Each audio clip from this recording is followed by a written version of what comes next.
এবার ডক্টর ইউনূসের পর ইলন মাস্কের সঙ্গে মিটিং করতে চলেছেন পিনাকি ভট্টাচার্য।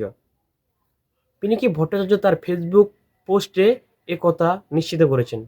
পিনাকি ভট্টাচার্য তার ফেসবুক পোস্টে লিখেছেন, চলুন দেখে আসি। পিনাকি ভট্টাচার্য তার ফেসবুক পোস্টে এক পর্যায়ে লিখেন, আর হ্যাঁ, আমরা ইলন মাস্কের সাথে কথা বলার পরিকল্পনা বাদ দেই টাইম লাগবে, কাজটা সহজ না, তবে আমাদের চেষ্টা অব্যাহত থাকবে আর আমাদের আলাপ হবে পলিটিক্যাল।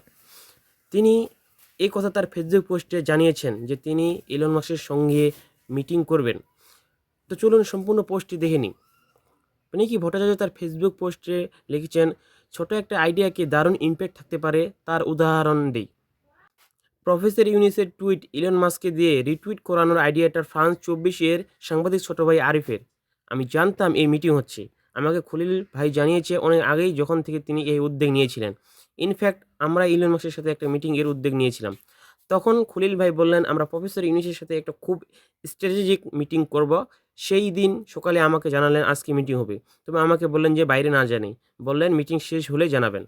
মিটিং থেকে বের হয়ে খলিল ভাই আমাকে জানালেন, খুবই উল্লসিত খলিল ভাই। বললেন, আমার গায়ে এখনো কাঁটা দিচ্ছে। আমিও স্ট্যাটাস মেরে দিলাম। আপনারা জানেন বাংলাদেশে আমার ফেসবুক পোস্ট থেকেই বিষয়টা জানে প্রথম।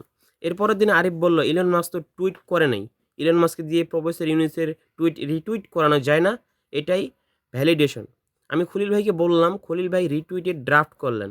আমি আরেকটা বাক্য জুড়তে চাইছিলাম, খলিল ভাই দ্বিমত করলেন, জানালেন ইলন মাস্কের টিমকে জানিয়েছি লিঙ্ক দিয়ে রিটুইট করার অনুরোধ জানিয়ে। কাল প্রেসের টাইম সন্ধ্যায় খলিল ভাই প্রত্যাশিত রিটুইটের স্ক্রিনশট পাঠালেন। আরিফ আমার সাথেই ছিল।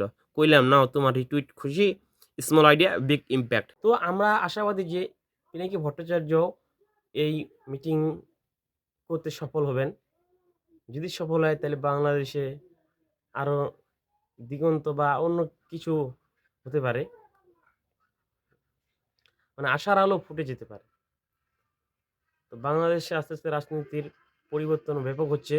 আমরা চাই বাংলাদেশের যেন আরো কোনো প্রকার স্বৈরশাসন না আসে, যেন সবাই জনগণের জন্য কাজ করে। এটা অবশ্যই খুব গুরুত্বপূর্ণ। স্বৈরশাসক আসলেই দেশের সবকিছুতে ধস নেমে যায়। বর্তমানে যে এই অর্থনৈতিক অবস্থায় সবচেয়ে যে বড় ধসটি নেমেছে, তার প্রধান কারণ হচ্ছে এই স্বৈরশাসক। যদি এই স্বৈরশাসক আমরা উৎখাত করতে পারি, তাহলে অবশ্যই অর্থনৈতিক দিক দিয়ে বাংলাদেশ খুব ভালো অবস্থানে যাবে। আপনারা ইতিমধ্যে দেখছেন যে গত কয়েক মাসে বাংলাদেশের সবকিছুর যে অস্থিতিশীল দাম ছিল, এই যে আন্দোলনের পরে 5 আগস্টের পরে, সেগুলো কিন্তু আস্তে আস্তে কমে আসতেছে। বর্তমান মতো অর্থনীতি খুব ভালো অবস্থায় রয়েছে বাংলাদেশ, সবকিছুর দাম অনেক কম। অর্থাৎ কৃষকের একটু লস হচ্ছে, কিন্তু সাধারণ মানুষ যারা আছে ঢাকা শহরে, তাদের জন্য কিন্তু ব্যাপক আহ, উপকার হচ্ছে। তো বাংলাদেশের অর্থনীতি দেখবেন ডলারের রেটে কিন্তু অনেকটা কমে এসেছে। এভাবেই যদি চলতে থাকে, ইনশাল্লাহ বাংলাদেশ খুব ভালো একটা অবস্থানে চলে যাবে।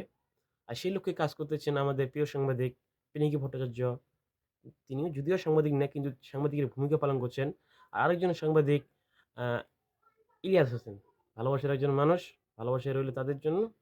তারা বাংলাদেশের জন্য নিজের মন থেকে কাজ করুক আজীবন। আসসালামু আলাইকুম রহমতুল্লাহ।